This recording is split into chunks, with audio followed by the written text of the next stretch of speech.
오늘 우리가 읽은 이 말씀에서 예수님은 제자들에게 더 이상 비유로 말씀하지 않으십니다. 이전에는 계속해서 예수님이 비유로 말씀하셨는데 25절 말씀에 보니까 다시는 너희 비유로 너희에게 이르지 않고 아버지에 대한 것을 밝히 이룰 것이다 라고 말씀하십니다. 예수님께서는요, 지금까지 하나님의 구원 계획, 그리고 예수님께서 그리스도가 되어주신 것, 하나님 나라에 대해서 계속해서 비유로 말씀하셨어요. 다른 공간복음서에서 제자들이 왜 비유로 말씀하시는지 물어봤을 때 예수님이 비유로 말씀하신 이유는 그것을 깨닫는 자는 깨닫고 그렇지 못한 자는 못 깨닫기 때문에 비유로 말씀하신다라고 이야기하셨습니다. 그런데 제자들이 예수님의 이 가르침을 들을 때마다 제자들은 예수님의 말씀을 바로 이해하지 못합니다. 왜냐하면 예수님이 비유로 말씀하셨는데 그 의도가 무엇인지 제자들이 사실 쉽게 이해 못했기 때문에 그래요. 그래서 예수님이 비유로 말씀하실 때마다 때로는 자기들끼리 야 저게 무슨 얘기지? 라고 논의하기도 했고 때로는 예수님께 그 비유의 의미가 무엇인지 물어봤습니다. 제자들이 예수님의 말씀을 다 이해하지 못한 이유는 예수님을 통해서 하나님의 구원이 완성되는 것을 직접 보거나 경험하지 못했기 때문에 그래요. 그러니까 예수님 아무리 말씀하셔도 제자들이 지금 직접 경험하지 못했으니까 예수님의 말씀을 다 이해하지 못하는 겁니다. 그 또 한 가지 이유는 제자들에게 성령이 임하지 않아서 진리의 영이 그들에게 임하시면 그가 모든 것을 가르치시겠다고 예수님이 말씀하셨는데 아직 제자들에게 성령이 임하지 않았으니 하나님의 그 크신 계획을 제자들이 다 이해하지 못하는 겁니다. 이런 제자들이 예수님이 밝히 말씀하신 것을 듣고 그 예수님의 말씀의 의미를 다 이제 이해하겠다라고 고백합니다. 예수님이 이렇게 말씀하신 이유는 자신이 십자가에서 죽으심으로 하나님의 구원의 완성됨을 직접 보여주시겠다라는 의미입니다. 이제 예수님이 십자가 지실 때가 다가오고 있거든요. 그러니까 예수님께서 제자들에게 이제는 내가 더 이상 비유로 말하거나 설명하지 않고 내가 직접 보여주겠다라는 그 의미로 밝히 말씀하신 것입니다. 예수님은요 십자가의 죽음을 준비하면서 그 시간이 다가올수록 제자들에게 굉장히 많은 것을 말씀하셨습니다. 하지만 요한복음 16장에서는 예수님이 더 이상 말하지 않겠다라고 이야기하셨는데 그 이유는 아무리 많이 얘기해도 아무리 중요하다고 해도 제자들이 다 그것을 이해하거나 소화하지 못하기 때문에 그래요. 그래서 예수님께서 다 말하지 않겠다. 그리고 그 나머지의 것은 성령께서 말씀하실 것이다 라고 이야기하셨습니다. 예수님이 더 이상 제자들에게 말씀하지 않는다고 해서 제자들이 하나님의 구원 계획을 알아가는 일이나 아니면 앞으로 제자들이 감당해야 될 사역에 제동이 걸리는 것은 아닙니다. 왜냐하면 예수님이 십자가에 죽으신 이후에 제자들에게 예수님의 이름으로 기도하고 예배할 수 있는 권한이 주어지기 때문에 그렇습니다. 그래서 지난주 본문에서 너희가 이전에는 내 이름으로 구하지 아니하였지만 이후로는 내 이름으로 구할 수 있게 됐다라고 말씀하신 이유가 바로 여기에 있는 거예요. 예수님이 십자가를 통하여서 구원을 완성하실 뿐만 아니라 죄로 인해서 하나님과 우리의 깨어진 관계를 회복시켜 주셨기 때문에 이제는 우리가 예수님의 이름으로 하나님을 예배할 수도 있고 기도할 수 있게 된 것입니다. 그래서 예수님은 26절 말씀에 다음과 같이 말씀하십니다. 26절 말씀 같이 한번 봉독합니다. 시작. 그날에 너희가 내 이름으로 구할 것이요 내가 너희를 위하여 아버지께 구하겠다는 말이 아니니. 아멘. 예수님은요 십자가에 못 박혀 죽으심으로 말미암아 하나님과의 우리와 관계를 회복시켜 주셨기 때문에 이제는 어떻게 한다고요? 예수님의 이름으로 기도하게 될 것이다. 예수님의 이름으로 이제는 구하게 될 것이다 라고 말씀합니다. 예수님이 근데 여기에서 한 가지 더 말씀하시죠. 내가 너희를 위하여 아버지께 구하겠다는 말이 아니다. 이 말씀은요 제자들을 위해서 구하지 않겠다라는 건 제자들을 향한 예수님의 사랑이 식어서가 아닙니다. 관심이 없어진 것도 아니에요. 그러면 왜 이렇게 말씀하셨을까? 예수님이 굳이 직접 구하지 않아도 이제는 제자들이 예수님의 이름으로 하나님 앞에 직접 기도할 수 있고 구할 수 있기 때문에 이제 내가 더 이상 너희를 위해서 아버지께 구하지 않겠다라는 그 말씀인 겁니다. 우리가 예수님의 이름으로 기도할 수 있고 예배할 수 있는 것은요, 엄청난 축복입니다. 그리고 하나님의 은혜예요. 만약에 우리가 예수님의 이름으로 기도할 수 없고 예배할 수 없다면 어떻게 될까요? 우리가 성경에 보면 유대인들이 한 것처럼 죄를 지어도 즉각 회개를 못합니다. 제물을 가져다가 제사장에게 바쳐서 그 제사장을 통해서 드리는 제사가 있어야만 우리의 죄가 대속을 받아요. 절차도 복잡하고 시간도 오래 걸리고 수고도 엄청나게 필요한 절차입니다. 그런데 예수님이 십자가에 못 박혀 죽으심으로 말미암아 우리 모두를 다 제사장 삼아 주셨어요. 우리가 예수님의 이름으로 기도할 수 있는 것, 예수님의 이름으로 예배할 수 있는 것은요, 이거는 단순히 시간과 물질과 우리의 노력이 절약돼서가 아니라 우리가 직접 하나님 앞에 나아갈 수 있게 되었기 때문에 이게 은혜라는 겁니다. 또한 예수님의 이름으로 예배하면, 우리가 예배하면 어떻게 됩니까? 그 예배를 통해서 하나님의 은혜를 직접 경험할 수 있게 됩니다. 더 중요한 것은 예수님을 믿음으로 말미암아 우리가 하나님을 사랑할 수 있게 됐고 또 우리를 향한 하나님의 사랑을 느낄 수 있게 되었습니다. 그래서 예수님이 27절 말씀에서 이렇게 말씀합니다. 27절 같이 한번 봉독합니다. 시작.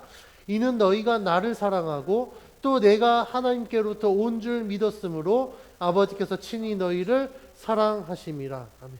예수님은 예수님을 사랑하고 예수님이 하나님께로부터 온 줄 믿는 자들은 하나님께서 친히 사랑하신다 라고 말씀하셨습니다. 그러니까 하나님의 사랑을 우리가 알게 되는데 예수님을 믿음으로 말미암아 하나님이 우리를 사랑하시는구나 라는 걸 깨닫기 때문에 하나님의 사랑을 경험하게 되는 겁니다. 이 말씀에는요, 신앙에 아주 중요한 원리가 있습니다. 두 가지 핵심적인 요소인데 첫 번째는 예수님을 믿는 자는 예수님을 사랑한다라는 겁니다.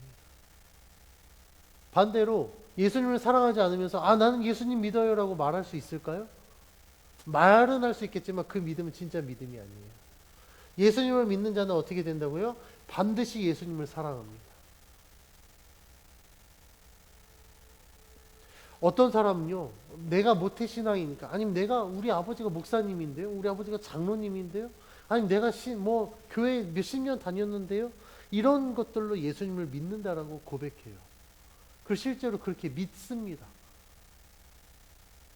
그런데 아무리 그런 타이틀을 갖고 있어도 내가 예수님을 사랑하지 않으면 내 믿음은 가짜예요.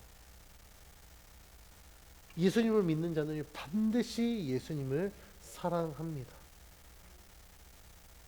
왜냐하면 성경이 믿음에 대해서 이야기할 때 어떤 타이틀이 있으니까 그 사람은 믿음이 있다라고 이야기하지 않거든요. 믿음에 대해서 이야기할 때 성경은 뭐라고 이야기합니까? 하나님을 사랑해야 믿는 자다라고 말씀하고 있습니다. 오늘 본문만 보더라도 예수님을 믿는 자는 예수님을 사랑하는 자라고 말씀하고 있습니다. 그래서 저는 믿음을 이야기할 때 가장 물어보는 게 뭐냐면 정말 예수님 사랑하십니까? 정말 하나님 사랑하십니까? 라고 물어봅니다. 예수님을 믿는다고 하는 사람들 중에 이렇게 물어봤을 때 진지하게 대답하는, 진실되게 대답하는 사람 많지 않습니다. 예수님을 사랑한다고 이야기는 하지만 무엇이 예수님을 사랑하는 것인지, 어떻게 하는 게 예수님을 사랑하는 것인지 모르기 때문에 그렇습니다. 그 말은 사랑에 대한 개념이 모호하기 때문에 내가 이 정도면 예수님 사랑하는 게 아닐까라는 추측으로 그냥 예수님 사랑한다라고 고백하는 거예요. 그런데 성경은요, 사랑이 무엇인지 애매모호하게 이야기하지 않습니다. 성경은 분명하게 이야기하고 있습니다. 하나님의 사랑은요, 우리를 위하여서 독생자를 아끼지 않으셨어요. 독생자를 아끼지 않으셨다는 건 성경이 말하는 사랑은 자신의 가장 중요한 것을 사랑하는 대상을 위해서 내어줄 수 있는 걸 사랑이라고 이야기합니다. 자신의 모든 것을 줄 수 있는 게 사랑이라고 성경은 말하고 있어요. 그럼 이런 관점에서 우리가 예수님을 사랑한다는 건 우리가 예수님을 위해서 나의 가장 소중한 걸 드릴 수 있을 때 우리는 예수님을 사랑한다라고 고백할 수 있는 겁니다. 예수님을 위해서 내 모든 것을 드릴 수 있을 때 우리는 예수님을 사랑한다라고 고백할 수 있다라는 거예요. 이런 관점에서 그러면 나는 정말 예수님을 사랑하고 있는가? 라고 물어봤을 때 자신 있게 저는 예수님 사랑합니다 라고 고백할 수 있는 사람 많지 않을 겁니다. 제가 우리 성도님들께 여쭤볼까요? 예수님 사랑하십니까? 네라고 대답하면 제가 또 질문하겠죠. 그 주를 위해서 뭘 포기할 수 있습니까? 뭐 드릴 수 있겠습니까? 우리는 쉽게 대답 못해요. 우리가 주를 위해서 자신의 것을 내려놓지 않고서 예수님을 사랑한다? 이 고백은요, 굉장히 가식적인 고백이 될 수 있습니다. 그러니까 주를 사랑하는 게 뭔지를 모르니까, 주를 사랑하면 내가 뭘 해야 되는지를 모르다 보니까 우리들의 사랑 고백과 우리들의 믿음은 점점 모호해지는 겁니다. 만약 내가 주를 위해서 자신의 것을 포기하지 않아서 믿음이 확실하지 않다고 하더라도 낙심할 필요가 없습니다. 나는 예수 믿을 자격이 없나 봐. 그렇게 생각하고 떠날 필요가 없다라는 거예요. 왜냐하면 우리가 주를 온전히 사랑하지 못해서 우리의 믿음이 확실하지 않다면 우리는 하나님 앞에 기도하면 됩니다. 하나님, 내가 정말 주를 사랑하고 싶은데 내 자신의 것을 드릴 용기가 없습니다. 근데 내가 정말 주를 믿고 싶고 구원받고 싶습니다.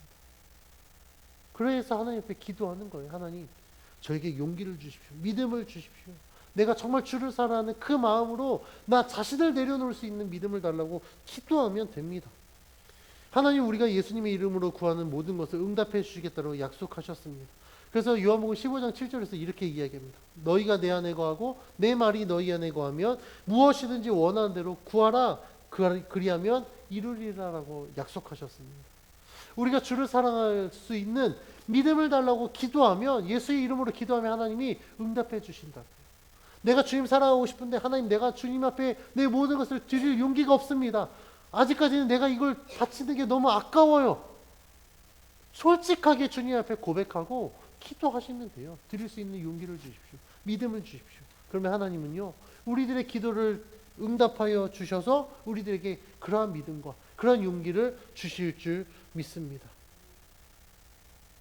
예수님께서는요, 믿는 자가 자신 안에 거하고 예수님의 말이 그 안에 거하면 무엇이든지 원하는 대로 구하라라고 말씀하셨습니다. 우리가 주의 말씀대로 우리의 온전한 믿음을 위해서 하나님 앞에 기도하면 하나님은 반드시 우리들의 기도에 응답해 주실 겁니다. 우리들의 믿음을 주실 거예요. 용기를 주실 것입니다. 그러면 내가 주를 위해서 나를 포기하는 것은요, 포기가 아니라 그것을 통하여서, 그 내려놓음을 통해서 더 크신 하나님의 은혜를 경험하는 기회가 됩니다. 우리의 수많은 믿음의 선배들을 보면 그들이 주를 위해서 자신의 것을 포기할 수 있었던 이유는 내가 내려놨더니 더 큰 것이 나에게 주어지더라. 내가 하나님 앞에 나 자신을 드렸더니 하나님께서 더 많은 것을 경험하게 하시더라. 그래서 주님 앞에 내려놓은 사람들의 고백은요, 내가 그렇게 했더니 쪽박 찼습니다. 실패했습니다. 다 잃었습니다가 아니라 더 큰 하나님의 은혜를 경험했습니다.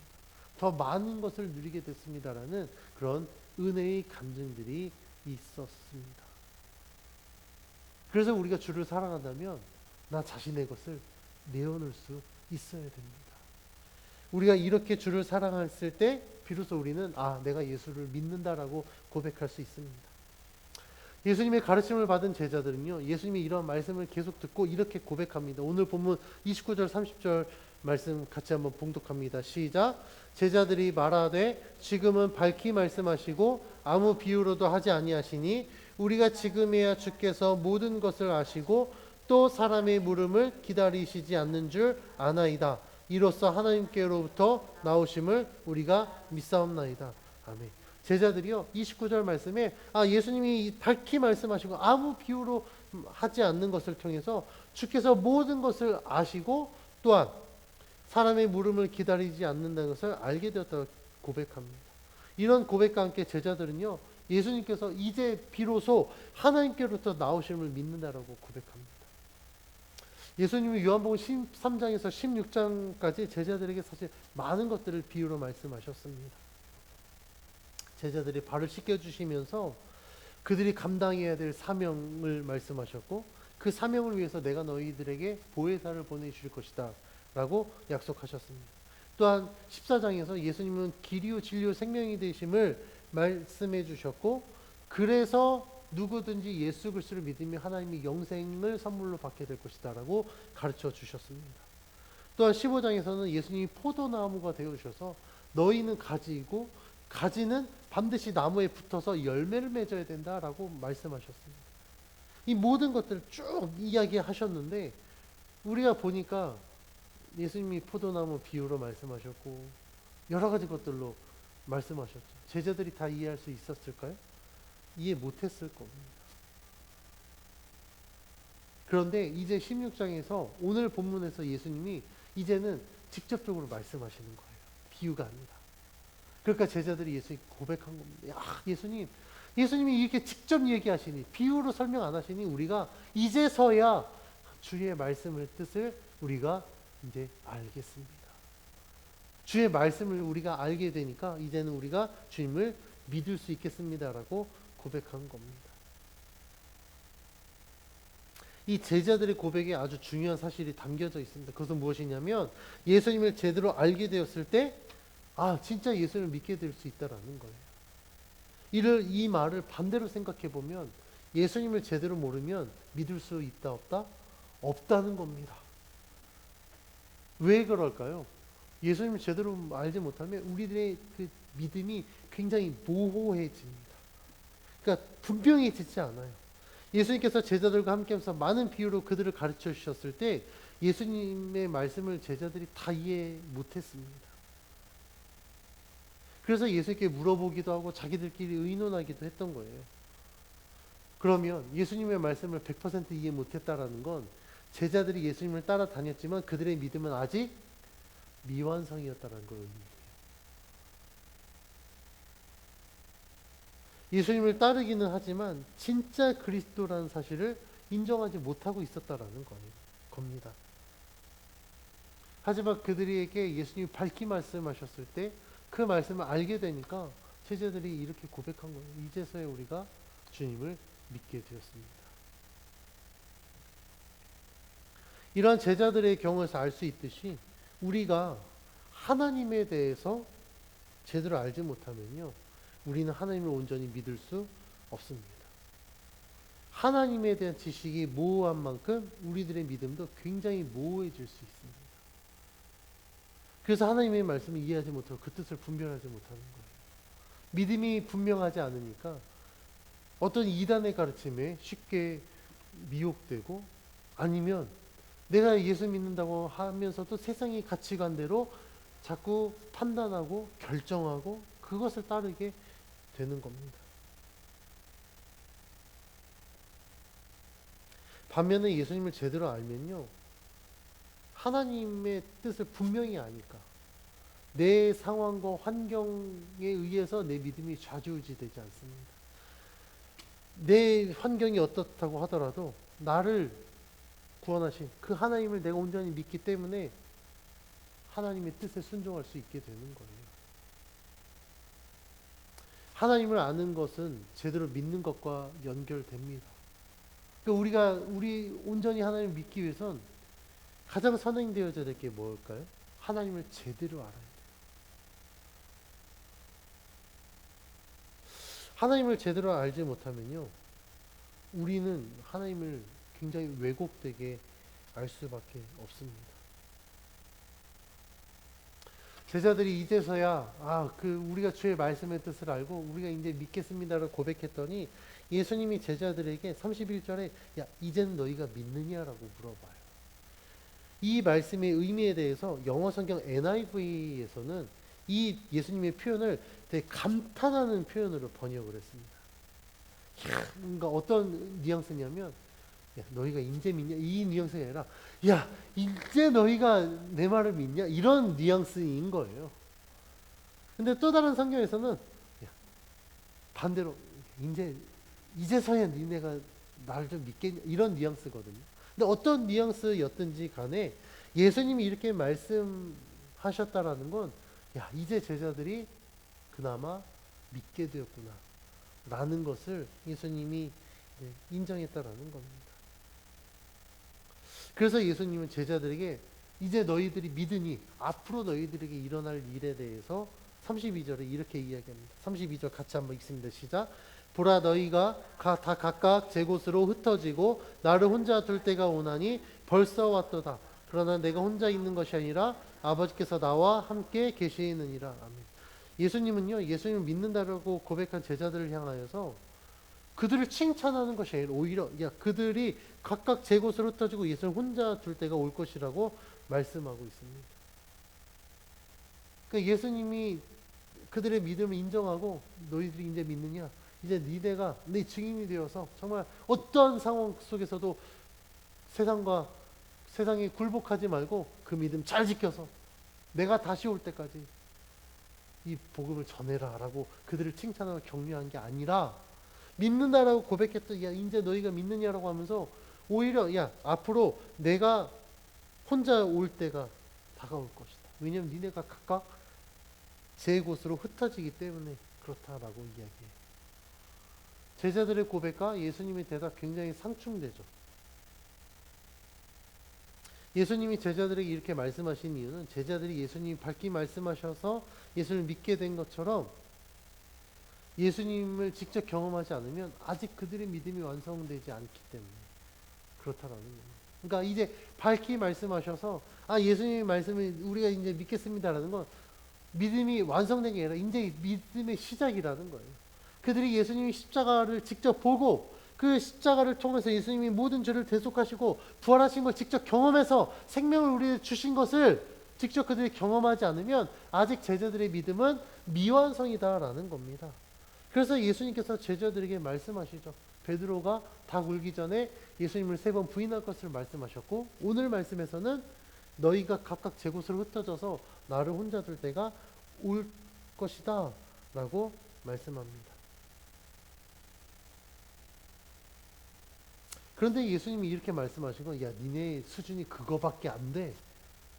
너네 아직 멀었어 라고 그들의 한계를 지적하기 위해서 이렇게 말씀하신 게 아니에요. 33절 말씀을 읽어보면 예수님이 왜 이렇게 말씀하시는지 알 수 있습니다. 33절 말씀 같이 한번 봉독합니다. 시작.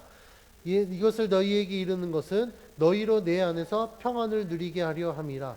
세상에서는 너희가 환난을 당하나 담대하라. 내가 세상을 이겼노라. 아멘. 예수님이 이 말씀을 하신 이유에 대해서 33절 뭐라고 이야기하고 있습니까?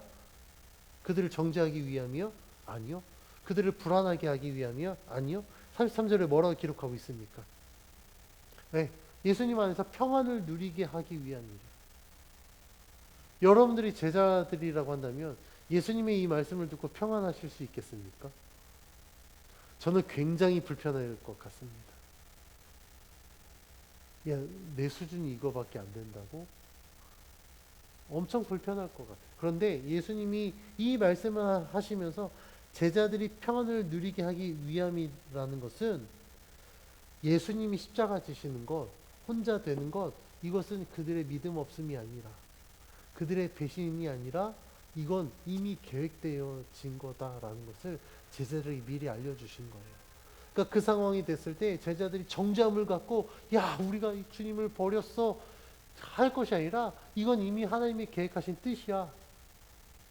그러니 그 상황이 되더라도 너희가 낙심하지 마라. 오히려 평안해라 라고 말씀하는 겁니다. 이런 예수님의 말씀은요, 16장 20절과도 연결되는데 20절 말씀 같이 한번 찾아서 봉독해 볼까요? 20절입니다. 시작. 내가 진실로 진실로 너희에게 이르노니 너희는 곡하고 애통하겠으나 세상은 기뻐하리라. 너희는 근심하겠으나 너희 근심이 도리어 기쁨이 되리라. 아멘.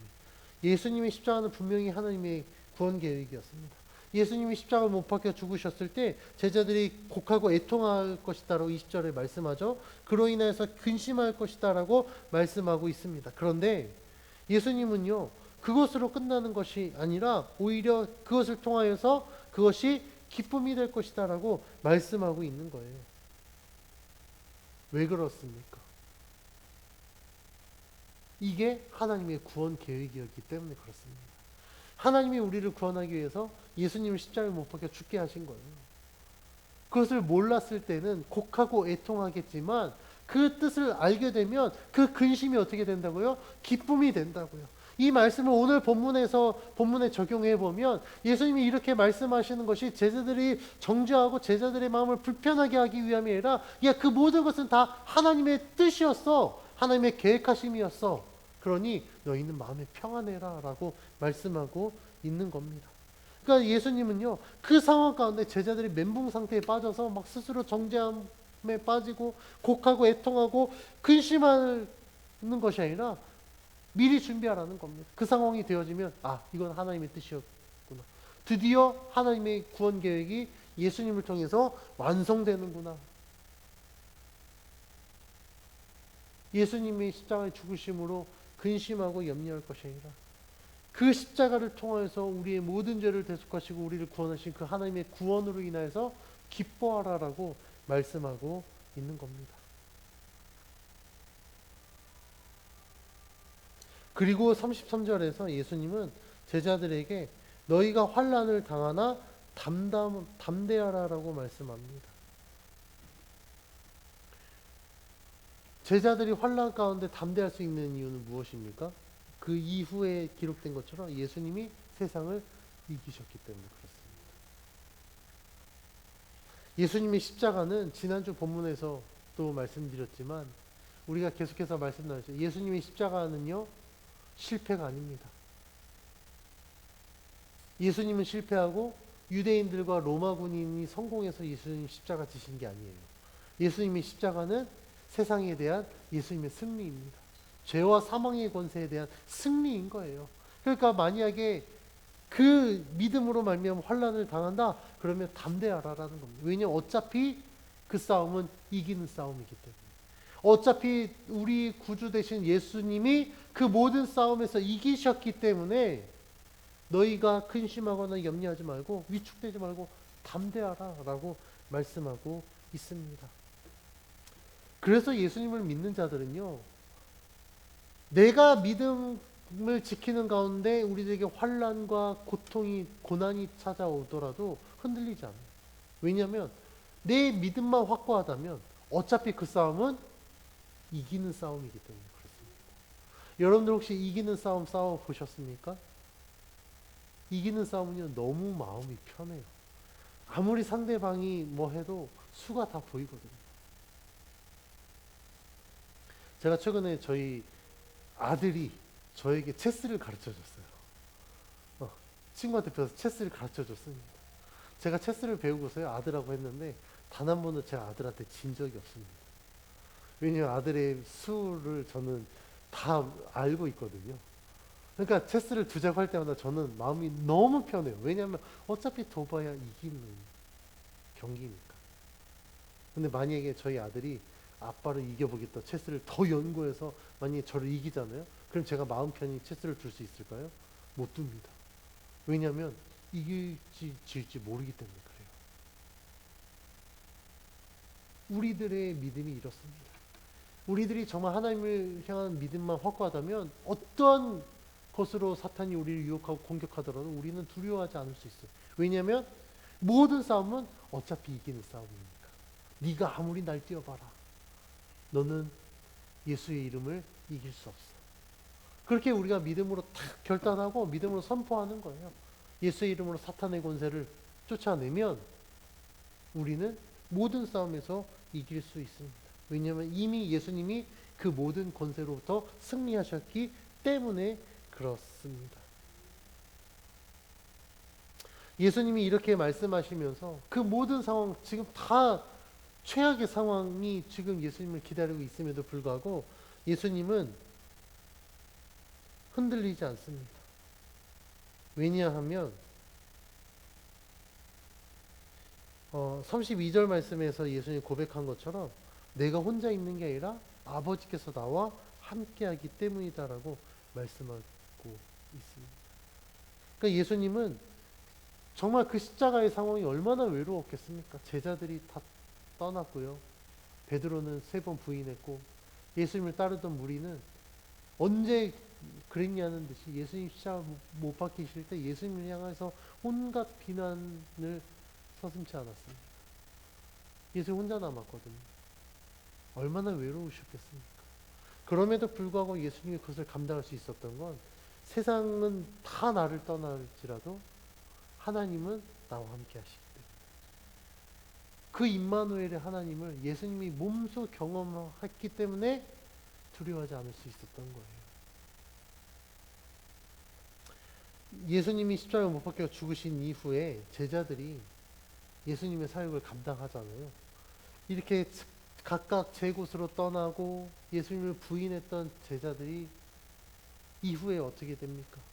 주를 위해서 자신의 목숨을 바칩니다. 복음 증거를 위해서, 교회를 세우는 그 사역을 위해서 순교하게 되거든요.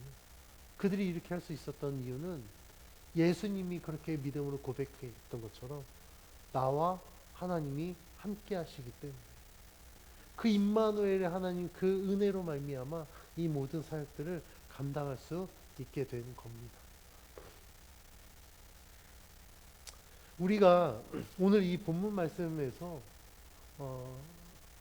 알아야 될 사실은 우리가 하나님을 제대로 바로 알면 우리는 진짜 믿을 수 있게 됩니다. 그런데 하나님을 제대로 알지 못하면 우리의 믿음은 굉장히 모호해져요.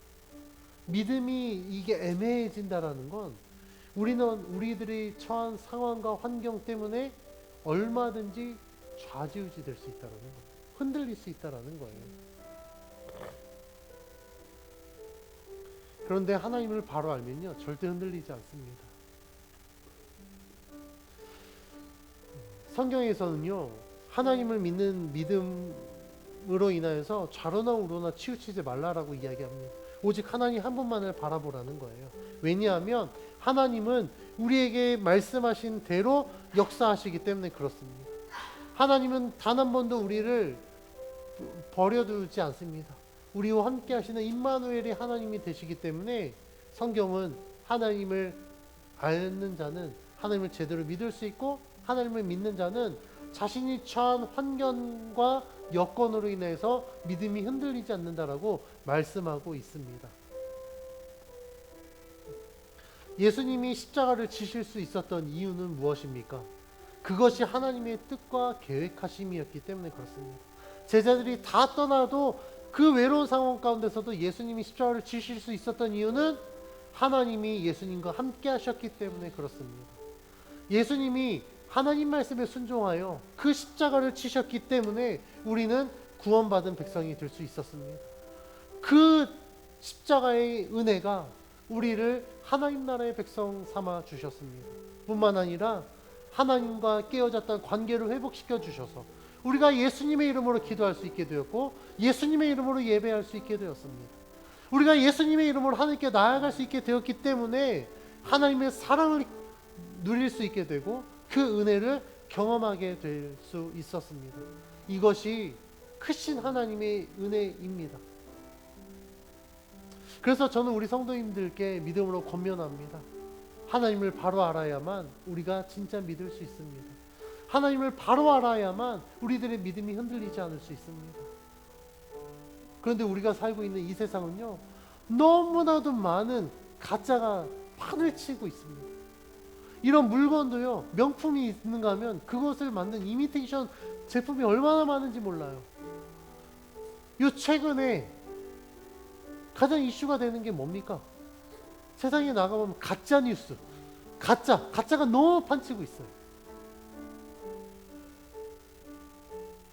이런 세상 가운데 살다 보니 우리들의 믿음도요, 어떨 때는 가짜 믿음이 될 수 있습니다. 여러분들의 믿음이 가짜 믿음이 되지 않기 위해선 하나님을 바로 알아야 됩니다.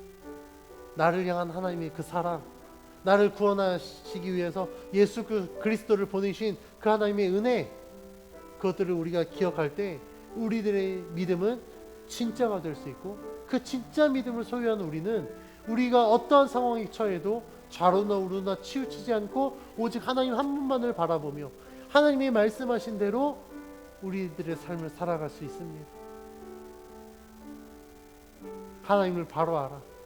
진짜 믿음을 소유하는 우리 모두가 되어지기를 주의 이름으로 간절히 축원합니다.